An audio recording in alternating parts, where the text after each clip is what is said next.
दर्शकवृन्द नमस्कार। AP talk टाइममा स्वागत छ। म मनोज जोशी। देश अहिले कोरोना महामारीमा छटपटाइरहेका बेला राजनैतिक दलभित्रको आन्तरिक किचोलोले झन् आम नागरिकको बाँच्न पाउने अधिकार हनन भएको हो कि भन्दा फरक पनि नपर्ला। कहिले जुट्ने कहिले फुट्ने प्रवृत्तिबाट दिक्क छन् आम नागरिक राजनीतिक पार्टीको प्रवृत्ति देखेर। यसै सन्दर्भमा भोलि राष्ट्रिय सभा सदस्यको रिक्त पदका लागि उपनिर्वाचन पनि हुँदैछ। एमाले एउटै पार्टीका 2 उम्मेदवार मैदानमा उतार्दैछ। यसले पनि देखाउँछ कि पार्टीभित्रको गुटबन्दीको प्रत्यक्ष असर। अब सरकारको भूमिका के हुन्छ त? यस्तै विषयमा जवाफ माग्न हामीले निम्त्याएका छौँ शेरबहादुर तामाङलाई। उहाँ नेकपा एमालेका नेता तथा पूर्व मन्त्री पनि हुनुहुन्छ। स्वागत छ तामाङजी यहाँलाई। नमस्ते। कहिले जुट्ने कहिले फुटको डिलमै छेउमै पुग्ने एमालेको गुटगत लडाइँले अब के एमालेको उद्योगति सुरु भएको भन्न मिल्छ? धन्यवाद छ तपाईँलाई। खास गरी अब नेकपा एमालेको जीवनमा यो खालको पार्टीभित्रको आन्तरिक समस्या र ती समस्याहरू समाधान हुँदै पनि आयो र हामी सबैभन्दा ठुलो बिटर हामीले 54 सालमै बिहोर्यौँ कि एउटा फुटकै स्थितिमा हामीले फुट पार्टी 2टा अलग पार्टी भयौँ, पार्टीभित्रकै मान्छेहरू अलग भयौँ। तर पछि 58मा एकीकरण भइसके पछाडि निरन्तर हामी एकताबद्धै पार्टी रहेर आयो र अहिले पछिल्लो घटनाक्रममा हामीलाई अलिकति बढी समस्या हामी बिहोर्यौँ र यद्यपि यो समस्यालाई 54 सालको विभाजन र त्यसको क्षति बुझेका यी नेताहरूले अन्तिममा फेरि मिल्नको लागि जुन खालको अहिले परिस्थिति बनेको छ, एउटा कार्यदल बनाएर त्यसलाई मिलाउने क्रममा अगाडि बढेको छ। त्यसो हुँदा नेकपा एमाले अब एक ढिक्क भएर एकीकृत भएरै अगाडि जाने कुरामा कुनै शङ्का छैन र हामी त्यो प्रक्रियाबाट अगाडि बढ्छौँ। जहाँसम्म तपाईँले सुरुमै भन्नुभयो एमालेकै तर्फबाट 2टा उम्मेदवार भन्नुभयो, यति प्रश्न गर्छु म तपाईँ मार्फत कि एमालेको तर्फबाट एउटा मात्रै उम्मेदवार हो, 2टा उम्मेदवार छैन। रामबहादुर थापा बादलजी हुनुहुन्छ, सूर्य चिन्ह लिएर रामबहादुर थापाजी हुनुहुन्छ, उहाँ नै एमालेको उम्मेदवार हो। सूर्य चिन्ह बाहेक अर्को चिन्ह एमालेको चिन्ह हुँदैन। खिमलाल देवकोटाको विषयमा के? उहाँ अब खोइ कसरी उठ्नु भएको छ त्यो हामी जान्दैनौँ। नेकपा एमाले रामबहादुर थापा बादललाई उम्मेदवार बनाएको छ, उहाँ सूर्य चिन्हको हुनुहुन्छ, सूर्य चिन्हमा रामबहादुर थापाजी हुनुहुन्छ। अर्को चिन्ह बोकेको मान्छे एमालेको उम्मेदवार होइन।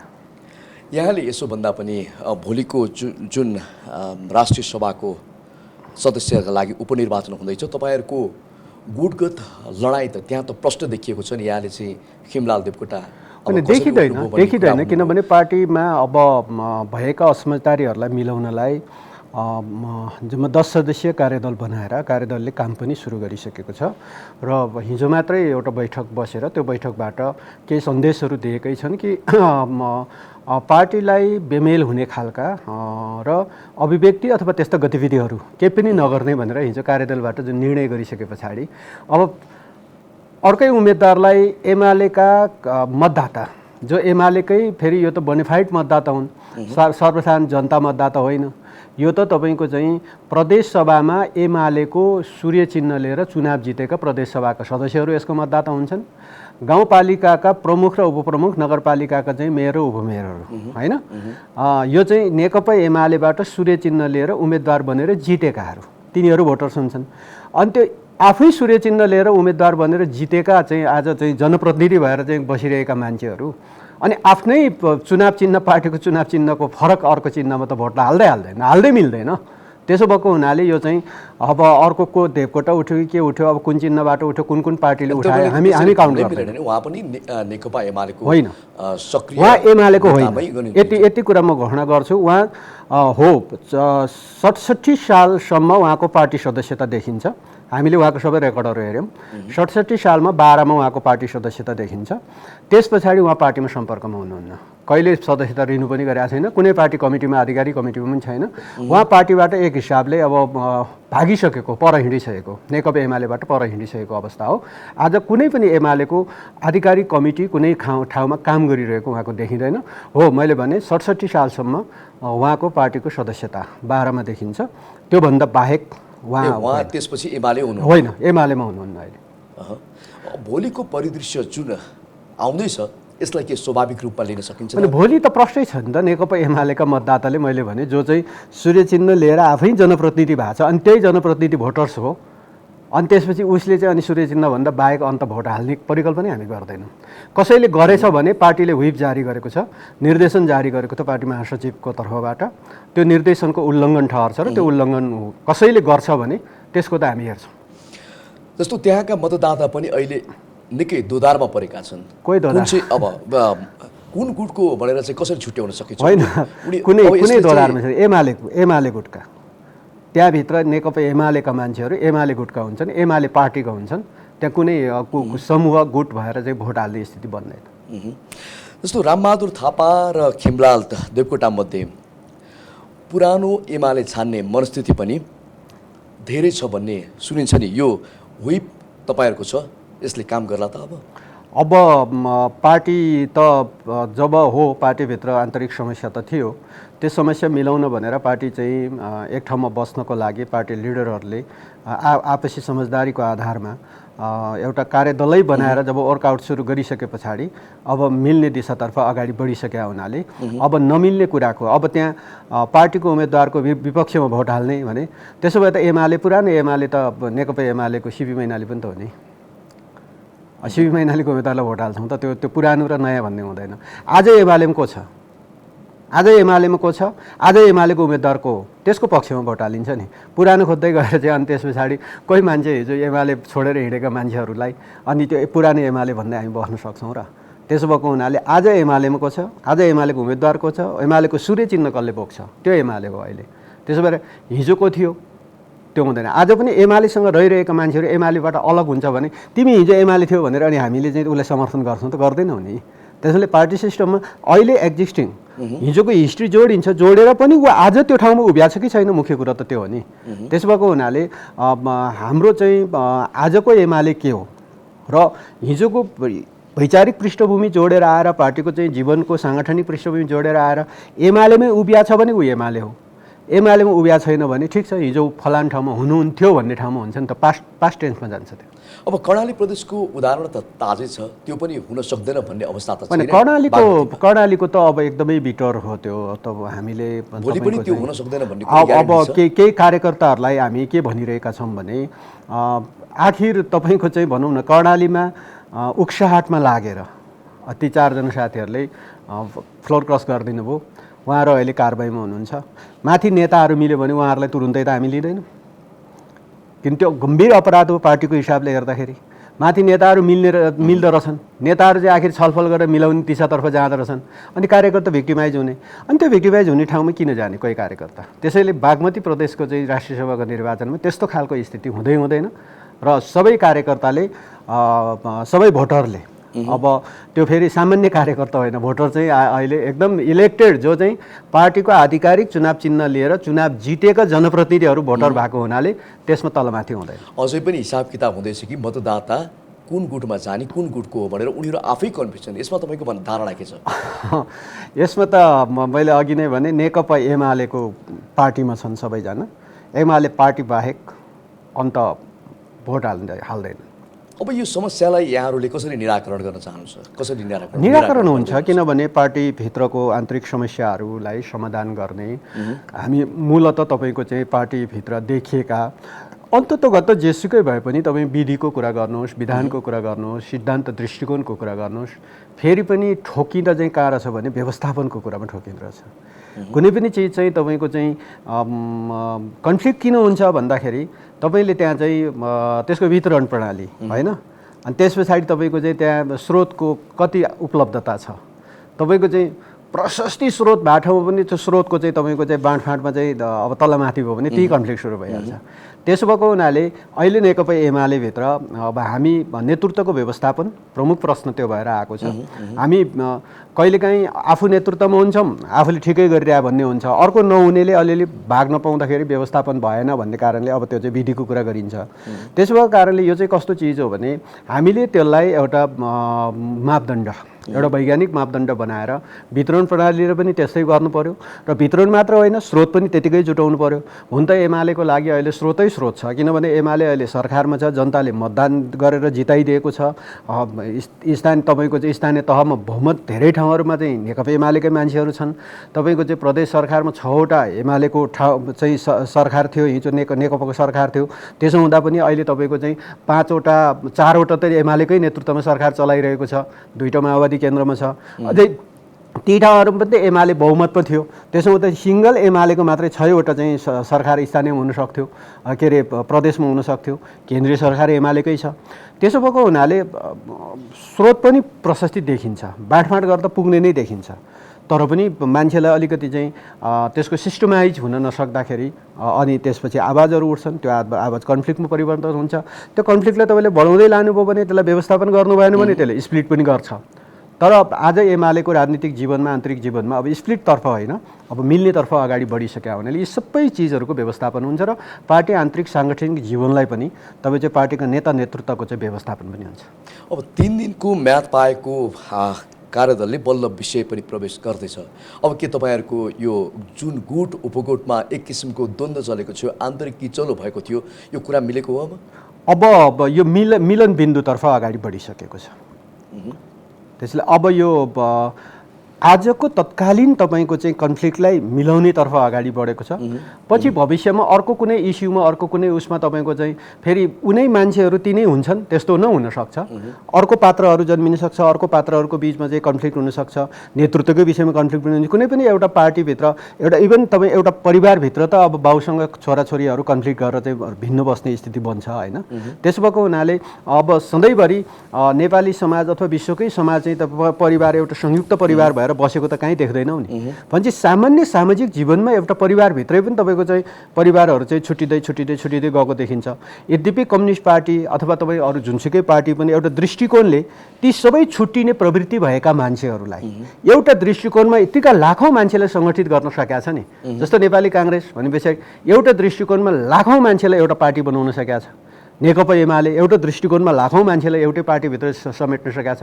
यद्यपि मान्छेको नेचर के हुन्छ? छुट्टिने खालको नेचर हुन्छ। मान्छेको नेचर चाहिँ छुट्टिने नै नेचर हो। तपाईँको चाहिँ हरेक चाहिँ तपाईँ सामाजिक जीवनको हामीले पढ्ने हो भने, हेर्ने हो भने छुट्टिने नै नेचर हुन्छ। तर तपाईँको चाहिँ यद्यपि हामीले एउटा दृष्टिकोणको आधारमा ती सबै छुट्टिने नेचर भएका मान्छेहरूलाई एउटा विशाल पार्टीभित्र समेट्न सकेका छौँ, अटाएको छौँ। हरेक मान्छेको दृष्टिकोणहरू अलग अलग छन्, तर त्यो अलग दृष्टिकोण भए पनि एउटा यो चिज पनि चाहिँ कमन छौँ है भनेर हामी मिलेनौँ, एउटा पार्टीमा बसेका छौँ होइन। त्यसो भएको हुनाले यो स्थितिमा आज नेकपा एमालेभित्र सैद्धान्तिक रूपमा हामीमा विवाद छैन। हामी जनताको बहुजनवादै भन्छौँ। सैद्धान्तिक रूपमा विवाद नभएको भए यत्रो अहिलेसम्म यतिका खेरा गयो तपाईँ आन्तरिक किचलोमा? यो प्रश्नै हो, सैद्धान्तिक रूपमा कुनै विमति छैन, हामीमा विवाद छैन। अब त्यस पछाडि तपाईँको चाहिँ मुख्य कुरा मैले भने स्रोत र स्रोतको बाँडफाँड र स्रोतको व्यवस्थापन र नेतृत्वको व्यवस्थापन, यसलाई विधिसम्मत ढङ्गले सबैलाई चित्त बुझ्ने गरी बनाउनु पर्ने हाम्रा कतिपय कुराहरू छन्। ती कुराहरू बनाउँछ यो कार्यदलले र अनि त्यस पछाडि तपाईँको चाहिँ त्यो जति पनि कन्फ्लिक्टहरू छन् एमाले भित्रको सबै चिजहरू समाधान भएर जान्छ। अब फेरि एमालेमा जुन किसिमको किचलो देखेको थियो त्यो आम नागरिकले देख्दैनन्। अब अहिलेको जुन इस्युहरूमा हामी कन्फ्लिक्टमा छौँ, यो इस्यु समाधान हुन्छ। भविष्यमा अर्को कुनै इस्युमा अब फेरि सामान्य केही पनि हुँदैन भन्ने होइन, केही न केही त हुन्छ। जस्तो कुनै बेला नेपाली काङ्ग्रेस स्वयं तपाईँको चाहिँ पार्टी विभाजन भयो, अलग भयो, पछि फेरि तपाईँको चाहिँ मिल्यो। आज पनि त नेपाली काङ्ग्रेसभित्रै पनि के विवादै छैन त? त्यसो भए हिजो मिलेको कारणले विवाद अन्त्य भयो त होइन त? आज पनि नेता नेतृत्वको बिचको व्यवस्थापनको बिचमा त्यही पार्टीमा पनि त विभाजन छ, विवाद छ। अब अरू पार्टी पनि हामीले हेऱ्यौँ, तपाईँको चाहिँ मिल्यो फेरि फुट्यो, मिल्यो फुट्यो। माओवादी केन्द्र पनि त्यस्तै भयो। धेरै साना पार्टीहरू मिलाएर माओवादी केन्द्र बनेको थियो, अनि त्यसपछि एउटा अभियानमा बनाएको थियो। तर पछि तपाईँको चाहिँ 62-63को आन्दोलनको सफलतासँगै, जनक्रान्तिको सफलतासँगै त्यो पार्टी एउटा 64 सालको निर्वाचनमा एउटा हाइटमा पनि पुग्यो। तर त्यसपछि त्यो पार्टीभित्र विभाजन हेर्नुहोस् त। त्यसो भएको कारणले बरु तुलनात्मक रूपमा 54 सालको विभाजन र त्यसपछि 58मा मिलिसके पछाडि नेकपा एमाले भित्रको राजनीतिक जीवनमा अलिकति स्थायित्व यो पार्टीमा थियो र अहिले त्यसमा अलि केही समस्या देखा परेको हो र यो समस्या समाधान हुने दिशातर्फ अगाडि बढिसकेको हुनाले अब नेपाली जनताले आम कार्यकर्ताले पनि एक हिसाबले एउटा राष्ट्रिय पार्टी एउटा स्थायी पार्टी र त्यो पार्टीभित्र समस्या नहोस् भन्ने चाहन्छन् र हामी समस्या हुन नदिनेतर्फ नै अगाडि बढेको छ। माधव नेपालसँगको सहयात्रालाई यहाँले बिचैमा बिट मार्दै ओलीतिर जानुभयो, यो तपाईँको रहर कि बाध्यता? अब यो चाहिँ यस्तो हुन्छ, हेर्नुहोस्, पार्टीभित्र कतिपय इस्युहरूमा हामी एकदम नेताको जस्तोसुकै चिज पनि स्वीकार गर्ने मेरो नेता भएपछि भन्ने खालको प्रवृत्तिबाट पहिला मुक्त हुनु जरुरी छ। हामीले तपाईँको चाहिँ इस्यु बेसमा कतिपय इस्युहरू चाहिँ स्वीकारयोग्य हुनसक्छ, कतिपय इस्युहरू अस्वीकारयोग्य हुनसक्छ। कतिपय विषयहरू चाहिँ बैठकमा आए पछाडि त्यो विषयको विपक्षमा आफू उभिनुपर्ने नै हुनसक्छ, आफूलाई मन नलाग्न सक्छ र यो विषयले चाहिँ लिड गर्दैन भन्ने कुरा आफूलाई लाग्न सक्छ। तर कतिपय विषय आउन साथ त्यो विषय चाहिँ ठिक हो, यसले चाहिँ ड्राइभ गर्छ भनेर, जसरी मदन भण्डारीले जनताको बहुदलीय जनवाद भन्दाखेरि सिङ्गो नेकपा एमाले र त्यसका लाखौँ कार्यकर्ताले चाहिँ एकैचोटि हामीले स्वीकार गऱ्यौँ कि जनताको बहुदलीय जनवाद ठिक छ, जिन्दाबाद भन्यौँ। हो त्यसैले मैले यो नेता नेतृत्वसँग जोडेर कार्यकर्तालाई हेर्ने जुन खालको हाम्रो प्रवृत्ति छ, यही खराब प्रवृत्ति हो। किनभने हो पार्टीभित्र कतिपय इस्यु वाइज रूपमा नेताहरूले लिएर आएका कतिपय इस्युहरूलाई समर्थन गर्न सकिन्छ र कतिपय इस्युहरू अब यसले गर्दैन भन्ने आफूलाई लाग्छ भने त्यसलाई विरोध गर्नुपर्ने नै हुन्छ। त्यस्तो सन्दर्भमा हामीले जबको एउटा दृष्टिकोण लिइसके पछाडि पार्टीभित्रको आन्तरिक लोकतान्त्रिकरणको सिद्धान्त नै त्यही थियो कि त्यसो हुँदाखेरि पार्टी महाधिवेशनहरूमा नेता नेतृत्वहरूको बिचमा चाहिँ इलेक्सनहरू हुन्छन्, सर्वसम्मत हुन्छ, कहिलेकाहीँ इलेक्सन हुन्छ। हो त्यस्तो बेला त्यस्तो सन्दर्भमा कुनै नेतालाई सपोर्ट गरेर जान सकिन्छ भनेर त्यो लाग्नै पर्ने हुन्छ। किनभने पार्टीभित्र जब तपाईँ दुई धार अथवा दुईवटा नेता अथवा तीनवटा चारवटा पनि तपाईँ उम्मेदवार बन्न सक्छ, अनि त्यस्तो बेला कोही नेताको पक्षमा उभिएर तपाईँको उसलाई ठिक छ, उसको दृष्टिकोणसँग अलिक सामिप्यता रहेर उसलाई चाहिँ सपोर्ट गर्न सकिन्छ। अनि त्यो सपोर्ट गर्नु कुनै अपराध होइन नि त, होइन? अनि त्यस पछाडि तपाईँको चाहिँ जब नेकपा एमाले नै भोलि समस्या समाधान समस्यातर्फ अगाडि बढ्छ कि यो एमाले भन्ने पार्टी नै लाई चाहिँ अब जुन ढङ्गले प्रहार भइरहेको छ, यो पार्टीभित्र विभाजनको लागि जुन ढङ्गको चाहिँ प्रयत्नहरू भइरहेको छ, जुन ढङ्गले यो पार्टीमाथि चाहिँ प्रहार केन्द्रित भइरहेको थियो, त्यति बेला यो पार्टीलाई बचाउनको लागि यो पार्टीको चाहिँ एउटा कार्यकर्ताको नाताले त्यो पार्टीको पक्षमा नेकपा एमालेको पक्षमा उभिँदाखेरि अनि हो तपाईँले भने जस्तो आरोप त कहिले कता उभिएको भन्ने जस्तो आरोपहरू पनि लाग्यो। त्यसैले मैले चाहिँ के भन्छु भने म नेकपा एमालेको कार्यकर्ता हुँ, नेकपा एमाले जहाँ छ म त्यहीँ छु। त्यसो भएको हुनाले त्यो नेकपा एमाले अहिले त्यसको अध्यक्ष सम्माननीय प्रधानमन्त्री केपी ओली हुनुहुन्छ, होइन? अनि नेकपा एमालेको पक्षमा उभिँदाखेरि अनि त्यस पछाडि व्यक्तिसँग जोडेर नेतृत्वसँग जोडेर आरोप हामी कार्यकर्ताले खेप्ने खालको हाम्रो जुन खालको मनोवृत्ति छ, त्यही मनोवृत्तिले विभाजनलाई चाहिँ रेखा पर्छ उत्पन्न भयो नि देशमा। यो बिचमा तपाईँले ओलीसँग सम्झौता गर्नु थियो भने 7 दिन माधव नेपालसँग किन रहनुभयो भन्ने प्रश्न पनि उठेको छ। होइन, मैले फेरि पनि के जोड दिन चाहन्छु भने माधव नेपाल 7 दिन होइन, माधव नेपालसँग त धेरै वर्षको सङ्गत हो, धेरै वर्षको सङ्गत हो। तपाईँको चाहिँ जस्तो हामी जति बेला 9औं राष्ट्रिय महाधिवेशन भइरहेको थियो, त्यो महाधिवेशनको बेलाको तपाईँको चाहिँ महाधिवेशनको सिङ्गो इन्टरनल व्यवस्थापन माधव नेपालको लाई अध्यक्ष बनाउन भनेर तपाईको चाहिँ त्यसमा खट्ने मान्छे एउटा प्रमुख मान्छे मध्ये म पनि हुँ। त्यसैले तपाईको चाहिँ जति बेला 9औं राष्ट्रिय महाधिवेशनको लागि चाहिँ जुन तयारीहरू सुरु भयो, त्यति बेला माधव नेपाललाई नेता बनाएर बोकेर चाहिँ यो मुलुकमा चाहिँ नेतृत्व गराउन सकिन्छ भनेर अभियान चलाउने मान्छे मध्येको म पनि हुँ। र जति बेला 8औं राष्ट्रिय महाधिवेशन भइरहेको थियो, त्यति बेला तपाईको चाहिँ महाधिवेशनको इन्टरनल व्यवस्थापन गर्ने झलनाथ खनालको चाहिँ यसलाई अध्यक्ष बनाउनुपर्छ भनेर लाग्ने मान्छे प्रमुख मान्छे मात्र होइन, 8औं राष्ट्रिय महाधिवेशनको इन्टरनल व्यवस्थापनको टोटल जिम्मा मैले लिइरहेको थिएँ। र त्यति बेला झलनाथ खनाल र ईश्वर पोखरेल महासचिव जित्नु पनि भयो। मलाई पार्टीभित्र पार्टी नेता नेतृत्वको बिचमा तपाईको चाहिँ यसलाई बनाएर जाँदाखेरि पार्टी किनभने पार्टीमा दुईटा खालको दुईटा नेताहरू चाहिँ आखिर उम्मेदवार भइसकेपछि एउटा नेतालाई चाहिँ यसलाई बनाएर चाहिँ गयो भने अलिक केही अगाडि बढ्छ कि भन्ने लाग्छ। तर त्यो लाग्न पाइन्छ कार्यकर्ताको बिचमा। तर त्यसभन्दा पछाडि तपाईको चाहिँ म त अहिले चाहिँ जब नेकपा एमालेको आन्तरिक जीवनको बारेमा यत्रो समस्याहरू देखा पर्यो र यो समस्याको बिचमा पार्टी अध्यक्ष केपी ओलीले जुन ढङ्गले एउटा चाहिँ आफ्नो मान्छेले भने नि त केपी ओली अलिकति हटी छन् के छन् अनेक भने होलान्, तर मलाई त कस्तो लाग्यो भने केपी ओलीले यति स्टेप नलिएको थियो भने, केपी ओलीले यति अडान नकसेको थियो भने, केपी ओलीले आफूलाई यसरी एउटा चाहिँ अडानका साथ नउभिएको थियो भने एमाले आज समाप्त हुने दिशातर्फ जाने रहेछ। र त्यही एमालेको केपी ओलीको त्यही पनले आज एमाले जोगिएको छ नि। नेकपा एमाले नामको पार्टी आज समाप्त भएर धुजा भएर टुक्रा टुक्रा भएर तपाईँ एमाले मनोविज्ञान जुन थियो तपाईँको चाहिँ जनताको बहुल जनवादको मनोविज्ञान, त्यो पार्टी समाप्तिको दिशातर्फ गइरहेको बेलामा केपी ओली नै हो कि उभिएर यो पार्टीलाई थेक्ने, यो पार्टीलाई बचाउने काममा लाग्नुभयो। र मुलुकलाई पनि एक खालको तपाईँको चाहिँ अहिले एक खालको पोजिटिभ सन्देश केही हुँदैछ, केही गर्न सकिने रहेछ भन्ने खालको पोजिटिभ एउटा चाहिँ सन्देश दिने काममा अहिले केपी ओलीले नै त्यो सफल हुन रहेछ। कतिपय कमजोरीहरू र जति पनि गर्नुपर्ने कामहरू भएका छैनन्, जुन देश र जनताको विषयमा जति पनि आवाजहरू उठाउनु पर्ने हो, सबैको साझा उद्देश्य त यही नै हो। तर तपाईँहरू के लाग्छ भन्दाखेरि प्रधानमन्त्री केपी शर्मा ओलीको एकात्मवादको विरुद्धमा बोल्नै डराउनुहुन्छ? अब तपाईँको चाहिँ पार्टी जीवनमा हामीले अब हाम्रो यो उमेरमा हामीले धेरै खालको उतार चढावहरू भोगेका छौँ। अब नेताहरूको बिचमा कतिपय बेला बहस हुने भएरै हामी पार्टीभित्र दुईटा नेताहरूको बिचमा प्रतिस्पर्धा भइरहँदाखेरि बोल्नै डराउने भए तपाईँलाई हराउँछु भनेर भोट हाल्ने आँट किन गर्छ कार्यकर्ताले? 9औं राष्ट्रिय महाधिवेशनमा त केपी ओलीलाई हराउन भनेर माधव नेपाललाई जिताउन भनेर लागेका मान्छे होइनौँ र हामी। भोट चाहिँ कलेक्सन गर्दै हिँडा होइनौँ र थोरै भोटको अन्तरले माधव नेपाल हार्नु भयो नि हो। हारिसके पछाडि त्यसलाई स्वीकार गरेर अनि जो जित्नुभयो उसलाई सफल बनायौँ भने पार्टी बन्छ। पार्टी सिस्टम नै त्यही हो।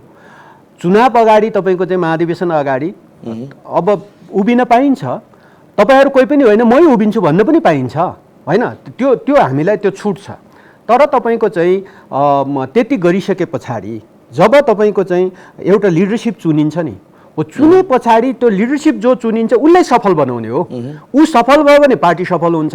तर फर्स्ट डेबाट जितेको मान्छेलाई चाहिँ हारेको पक्षले चाहिँ असफल बनाउनुतिर लाग्यो भने पार्टी बन्दैन, कन्फ्लिक्ट बढ्छ र यही कन्फ्लिक्ट चाहिँ हामी बिचमा चाहिँ बढेको हो। त्यसो भएको हुनाले अहिले यो कन्फ्लिक्ट समाधान गर्नलाई एउटा वैज्ञानिक एउटा सोल्युसन हामी दिन्छौँ र अहिले जुन कार्यदल बनेको छ यो कार्यदलले सोल्युसन दिएर अगाडि बढ्छ र यो कन्फ्लिक्टहरूलाई कम गर्ने दिशातर्फ हामी जान्छौँ। त्यसैले अलिकति म के कुरा राख्न चाहन्छु भने मान्छेले अहिले ठिक छ आलोचना पनि छ, केपी ओली प्रतिको आलोचना पनि छ, जति समर्थक छ त्यति आलोचना पनि छ। सायद अब सबैको जोड्ने हो भने आलोचना गर्ने नै बढी होलान्। कामै नगरेको भनेको होइन, तर जति पनि जनतामा आशा थियो तर त्यो निराशामा परिणत हुँदै गएको छ। अब म निराशामा परिणत भयो भनेर अब म त्यो विश्लेषणमा छैन। आशा बरु पोजिटिभ आशा जगिएको छ मुलुकमा कि केही न केही अब केही हुन्छ, केही परिवर्तन सम्भव छ र समृद्धि सम्भव छ भन्ने कुराको एउटा चाहिँ आशा वास्तवमा वर्तमान नेतृत्वले सम्माननीय प्रधानमन्त्रीज्यूको नेतृत्वमा यो चिज अगाडि बढेको छ। यद्यपि हामी एउटा विश्वव्यापी महामारी कोरोनाको कारणले केही चिजहरू हामीलाई समस्या भयो, हामीले गर्नुपर्ने कैयौँ पूर्वाधारका कामहरू एकदम छिटो सक्नुपर्ने पूर्वाधारका कामहरू हामी सकिरहेका छैनौँ। धेरै कामहरू सम्पन्नतातर्फ अगाडि बढेकै हो। हामीले हाम्रा ध्यानहरू हाम्रा बजेटहरू त्यतातर्फ केन्द्रित गर्नुपर्नेमा हामी अलिकति यो महामारीको कारणले केही न केही अलिकति हामीलाई समस्या बनाइरहेको छ र तर यद्यपि यो महामारीको विरुद्ध लड्ने र यसको व्यवस्थापन गर्ने र अनि त्यस पछाडि मुलुकलाई अझ समृद्धिको दिशातर्फ अगाडि लानको लागि धेरै पूर्वाधारका कामहरू गर्नुपर्ने आवश्यकता छ र त्यसको लागि वर्तमान नेतृत्वले केही न केही सकारात्मक ढङ्गले अगाडि बढेको छ। र अब मान्छेलाई जस्तो भनौँ न महामारीकै कुरा गर्दाखेरि तपाईँ हिउँदमा कुनै बेला छाता बोकेर बाहिर निस्किनुहुन्न नि, किन भन्दा पानी पर्दैन भन्ने कुरा तपाईँलाई कन्फर्म थाहा छ। तर परिहाल्यो भने के गर्नुहुन्छ? अनि मैले छाता बोकिनँ भनेर तपाईँ बिलाप गर्दै हिँड्नुहुन्छ कि मैले छाता बोक्नु पर्ने थियो बोकिनँ भनेर बिलाप गर्दै हिँड्नुहुन्छ कि? हो यस्तो हुन्छ। हो हाम्रो प्रवृत्ति त्यस्तो छ। जस्तो फेरि तपाईँको वर्षात बेला म अलिकति जोड्न चाहन्छु। वर्षात ऋतुमा ल तपाईँ पानी पर्छ भन्ने एउटा एजम्सन हुन्छ, छाता त बोकेर हिँड्नु होला। तर त्यो हावाहुरी हुन्डरी यस्तो चल्यो कि तपाईँको छाताले केही पनि काम गर्दैन त्यति बेला। अनि त्यति बेला छाताभन्दा मैले अर्कै केही बोकेर हिँड्नु पर्ने रहेछ भनेर अनि कसैले मलाई व्यवस्थापन गर्दैन, मलाई घरमा श्रीमतीले चाहिँ यो चिज बोकेर जाऊ भनेन भनेर तपाईँ कराउँदै हिँड्नुहुन्छ कि आफू सेफ हुने बाटो खोज्नुहुन्छ? त्यसै महामारी भन्ने चिज चाहिँ यस्तो चिज हो। आज हो अक्सिजनको समस्या पर्यो, एकैचोटि सबै नेपाली 3 करोड नेपाली जनतालाई पुग्ने सिलिन्डर 3 करोड बनाएर हामी रेडी पोजिसनमा राखेका हुन्छौँ त हुँदैनौँ नि होइन त्यो त हुँदैन हाम्रो जति सिलिन्डर हो पहिला नर्मल बेलामा जति चलिरहेको थियो त्यही चलिरहेको थियो त्यसपछि महामारी सुरु भयो अघिल्लो तपाईँको चाहिँ अघिल्लो कोभिडको बेला धेरै त्यो अक्सिजनको थाहा पाएन जस्तो मैले अघि त्यसैले छाताको उदाहरण दिएँ नि पानी पर्दैन होला भन्ने एजम्सनले बोक्या हुँदैन एउटा कुरा यहाँ अहिलेको प्रवृत्ति के भइरहेको छ भन्दाखेरि बादल लाग्दाखेरि छाता दिने जब पानी पर्न थाल्छ छाता तान्ने प्रवृत्ति यो जनताले खेपिरहेको यो त किन भइरहेको होइन भनाइमा हो गराइमा त्यस्तो तान्ने प्रवृत्ति छैन किनभने अहिले पनि म के देख्छु भने हो हामीले अहिले यो दोस्रो भेरिएन्टको चाहिँ कोभिड आए पछाडि अलि बढी मान्छेलाई एट्याक गर्यो यसले अक्सिजन चाहिँ अघिल्लो पटककोमा अक्सिजनको धेरै जरुरी थिएन त तर अहिले हो पूर्व तयारी भन्नाले मैले भने नि कि सबै 3 करोड जनतालाई पुग्ने गरी 3 करोड सिलिन्डर त पूर्व तयारी त हुँदैन थियो होला होइन पूर्व तयारी भन्नाले जति मात्र हाम्रो चाहिँ सङ्क्रमण हुन सक्छ त्यतिको लागि भनेर गरेको त्यो नपुगिसके पछाडि मोटर गाडी बनाउने ठाउँहरूमा त्यस पछाडि तपाईँ विभिन्न भाँडाकुँडा बनाउने पसलहरूमा सुन पसलहरूमा उनीहरूले अक्सिजन सिलिन्डरहरू प्रयोग गरेको हुन्छ ती टोटल कलेक्सन गर्यो ती टोटल करेक्सन गर्दा पनि पुगेन नपुगिसके पछाडि अहिले सरकारले चाहिँ अब भनौँ न चाहिँ किन्ने कामहरू सुरु भएको छ अनि निजी क्षेत्रलाई पनि ल तपाईँहरू ल्याउन सक्नुहुन्छ ल्याउनुहोस् भने ओपन गरियो त्यसो गर्दाखेरि आज तपाईँको चाहिँ 50,000 थान सिलिन्डर अब आइरहेको छ र म देख्छु अब पूर्व तयारी भनौँ कि अब पश्चिम तयारी भनौँ कि तर अबको 1 हप्ताभित्र अक्सिजनको कारणले अक्सिजन चाहिँ नभएको कारणले समस्या पर्दैन अब किनभने धेरै सिलिन्डरहरू तपाईको चाहिँ 20,000 थान सिलिन्डरहरू अब नेपालभित्र भित्रिसकेको छ अब त्यसमा हामी अब वर्तमान सरकारले के पनि अब प्लानिङ गर्छ भने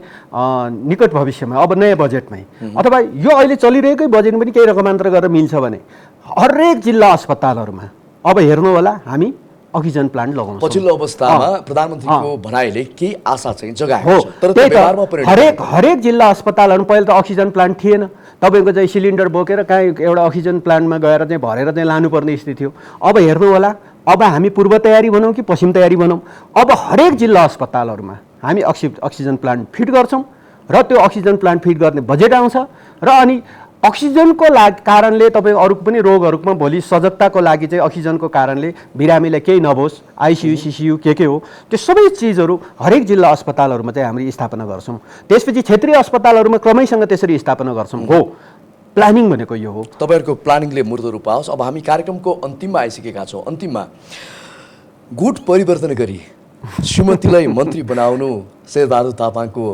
राजनीतिक सफलता हो भन्ने प्रश्न आएको छ अब ठीक छ साथीभाइहरुलाई धन्यवाद पनि छ खास गरी के भने मैले अघि नै भने कि हामी नेकपा एमालेमा उभिएका छौं नेकपा एमालेका कार्यकर्ता हौं त्यो कार्यकर्ताको हैसियतले नेकपा एमाले भएर हामी काम गर्न चाहन्छौं र नेकपा एमाले भए बापत उषाकला राई भन्ने एउटा मान्छे एउटा महिला नेत्री उले के पनि पद चाहिँदैन पद लिनु हुँदैन भन्ने कतै लेखिएको छ भने कुनै विधानमा लेखिएको छ भने त्यो पनि मलाई बताए हुन्छ जहाँसम्म तपाईको चाहिँ गुट परिवर्तन गरेर पाए भन्ने कुरा छ अब यो कतै कुनै तपाईको चाहिँ न ए बाबा यत्रो पार्टी विशाल पार्टी छ यो पार्टी भित्र हामी जतिको एउटा सामान्य कार्यकर्ताले सम्झौता गरेर पद प्राप्त गर्ने हैसियत बनेछ भनेपछि त हामी पनि ठुलै मान्छे भएछौं कि क्या हो त्यसो भए त्यसो भएको हुनाले पार्टी भित्र काम गर्दाखेरि पार्टी जीवनमा पार्टी काम गर्दाखेरि पार्टीले चाहिँ पत्याएर कसैलाई कुनै जिम्मेवारी दिन्छ भने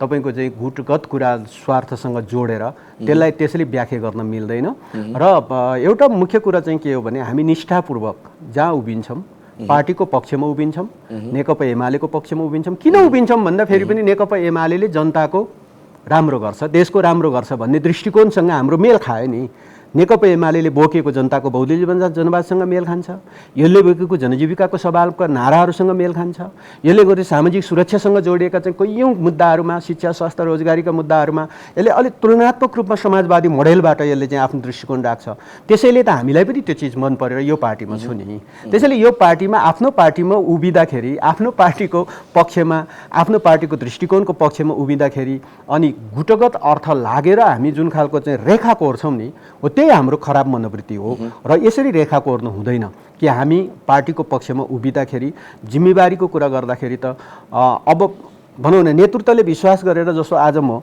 नेकपा एमालेको होइन केन्द्रीय कार्यालयको चाहिँ जुन तपाईँको चाहिँ जिम्मेवारी पाएको छु, सिङ्गो कार्यालय चाहिँ सञ्चालन गर्ने जिम्मेवारी पाएको छु, के त्यसो भए तपाईँको चाहिँ कोही अर्को कसैलाई हुन सक्थ्यो होला नि, तर त्यो गुटकै कारणले हो त, गुटकै कारणले त होइन त। शेरबहादुर तामाङ सबैभन्दा बढी समूह परिवर्तन गर्ने व्यक्तिहरू होइन, हुनुहुन्छ। म फेरि पनि जोड दिन चाहन्छु तपाईँलाई कि हामी नेकपा एमाले जहाँ छ त्यहाँ उभिएका हौँ र नेकपा एमाले जहाँ हुन्छ त्यहीँ उभिन्छ। त्यसैले त्यो नेकपा एमालेको पक्षमा उभिँदाखेरि त्यसो भए त अब के त, जस्तो भनौँ न माधव नेपाल कमरेडहरू अब नेकपा एमाले पार्टीभित्र पार्टीमै रहने पार्टी भनेर आज जुन कार्यदल बनिरहेको छ, के अब ती सबै अब गुट परिवर्तन हो त? अब एकदम छोटोमा ठिकै छ, यो कुरालाई फेरि पनि हामीले बहस गरौँला। अब छोटोमा उत्तर दिनु होला। तपाईँ मन्त्री हुँदाखेरि केही त्यस्ता शब्द चयनले गर्दाखेरि यहाँले मन्त्री पदबाट राजीनामा दिनु पर्यो। अहिलेका मन्त्री जो जिम्मेवार निकायमा बसेका छन् र राजनीतिक पार्टीका वरिष्ठ जो नेताहरू हुनुहुन्छ, उहाँहरूको अभिव्यक्ति चाहिँ यहाँलाई कस्तो लाग्छ? अब कहिलेकाहीँ केही चिजहरूमा अलि जिम्मेवारीपन भएन कि भन्ने फिल हुन्छ। अलि कतिपय अभिव्यक्तिहरू, कतिपय काम गराइहरू अलि जिम्मेवारीपूर्वक आएन कि जस्तो लाग्छ। जुन हाइटमा जुन पोजिसनमा बसेको छ त्यो पोजिसनमा बसेर तपाईँको चाहिँ त्यो पोजिसन अनुसारको काम गर्दाखेरि केही मिस्टेक हुनसक्छ होइन, त्यसलाई तपाईँको चाहिँ एक्सक्युज पनि गर्न सकिएला। तर कतिपय सन्दर्भमा अब गरिएका काम गराइहरू, बोलिएका शब्दावलीहरू त्यो अलि म्याच खाँदैनन्। आम नागरिकको भावनामा खेल्ने काम भएको छ। नेपाली नागरिक, आम नागरिकले जुन दृष्टिकोण हुन त अब तपाईँलाई ट्याक्क जे लागेको छ मैले ठ्याक्कै त्यही बोल्छ भन्ने त हुँदैन, तर पनि इन जेनरल कुरा मिल्नुपर्छ। इन जेनरल कुरा मिल्नुपर्छ र जेनरल कुरा मिलेन भने कतिपय सन्दर्भमा त उसले अलि आफूलाई नैतिकताको कसीमा जोडिनै पर्छ, जाँचिनै पर्छ र जिम्मेवार ठाउँमा बस्नेहरूले जिम्मेवारीपूर्वक नै काम गर्नुपर्ने हुन्छ र जिम्मेवारीपूर्वक नै अभिव्यक्ति दिनुपर्ने हुन्छ। आम नागरिकलाई कसरी जोगाउन सकिन्छ, आम नागरिकको स्वास्थ्यलाई कसरी बचाउन सकिन्छ, आम नागरिकको चाहिँ तपाईँको चाहिँ अन्य जीवधनको संरक्षण कसरी गर्न सकिन्छ र यो मुलुकको चाहिँ सीमा रक्षा र यो मुलुकको चाहिँ सार्वभौम सत्ताको कसरी संरक्षण गर्न सकिन्छ, यति कुरामा नो कम्प्रोमाइज। अरू कुराहरू चाहिँ काम गर्दै जाँदाखेरि केही त्रुटिहरू पनि हुन सक्छन्, त्यस्तो चिजलाई भने थोरै एक्सक्युज पनि। अन्तिममा फेरि हामी पहिलाकै प्रश्नलाई जोड्न चाहन्छौँ। भोलि हुने राष्ट्रिय सभाको सदस्यको उपनिर्वाचनको विषयमा खेमलाल देवकोटा र रामबहादुर थापा बादलको विषयमा यहाँले छोटोमा के भन्न चाहनुहुन्छ? यो स्वाभाविक हो? अब दुईटा यो चाहिँ एउटै पार्टीका फेरि पनि होइन, यो चाहिँ अनौठो भयो। हेर्नुहोस्, अब नेकपा एमाले यति विशाल पार्टी भएछ कि अन्य पार्टीलाई नेकपा एमालेबाट उम्मेदवार निर्यात गर्नुपर्ने भएछ। आज नेकपा एमाले कुनै बेला नेकपा एमालेको हुनुहुन्थ्यो खिमलालजी होइन, 67 सालसम्म एमालेकै देखिँदो रहेछ, उहाँ निर्यात हुनुभएको छ। अब उहाँहरूले आयात गर्नुभयो, देवकोटा निर्यात हुनुभयो नेकपा एमालेबाट, अब उहाँ बहिर्गमित हुनुभयो, उहाँ नेकपा एमालेमा हुनुहुन्न। र लुम्बिनी प्रदेशमा पनि त्यस्तै भएको छ। लुम्बिनी प्रदेशमा पनि अन्य पार्टीलाई आफ्नो पार्टीभित्रको आफ्नो पार्टीमा लामो समय काम गरेका योगदान गरेका मान्छेहरू उम्मेदवार बन्न सक्ने हैसियत पनि खडा भएनछ कि के हो, यो शङ्का लाग्यो। अब किन बागमती प्रदेशमा पनि अब खिमलालजीलाई उठाएर उहाँहरूले जुन ढङ्गको चाहिँ प्रयत्न गरिराख्नु भएको छ होइन, अब कुनै बेला नेकपा एमालेमै हुनुहुन्थ्यो 67 सालसम्म, अब तपाईँको चाहिँ लुम्बिनी पनि त्यही गर्नुभयो कि एमालेबाट अस्ति भर्खर तपाईँको चाहिँ प्रदेश सभाको चाहिँ सदस्य उहाँले राजीनामा गरेर हट्नुभयो, त्यसपछि उहाँलाई नै राष्ट्रिय सभाको उम्मेदवार बनाउनु भएको छ भनेपछि अब अन्य पार्टी चाहिँ प्रमुख प्रतिपक्षी दल, मूलतः तपाईँको अरू पार्टीलाई म भन्न चाहन्न, प्रमुख प्रतिपक्षी दल नेपाली काङ्ग्रेसमा योगदान गरेका, योगदान पुर्याएका, लामो समय चाहिँ बिताएका मान्छेहरू त्यहाँ नभएर हो कि होइन।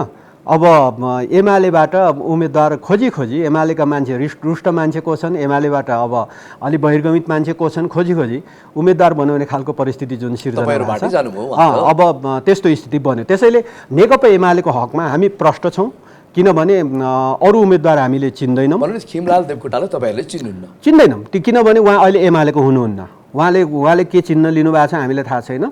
हामी नेकपा एमालेको उम्मेदवार रामबहादुर थापा बादलजी हुनुहुन्छ, सूर्य चिन्ह होइन। मैले फेरि पनि जोड दिएँ कि नेकपा एमालेका सूर्य चिन्ह लिएर उम्मेदवार भएर चुनाव जितेका जनप्रतिनिधिहरू मतदाता हुन्, सामान्य जनता मतदाता होइन के। अहिले अनि ती मतदाताले एमालेको आफै सूर्य चिन्ह लिएर चाहिँ उम्मेदवार बनेर जितेको जनप्रतिनिधिले अनि आफ्नै पार्टीको सूर्य चिन्ह चुनाव चिन्हमा भोट हाल्दैन, कसरी परिकल्पना गर्छौँ हामी?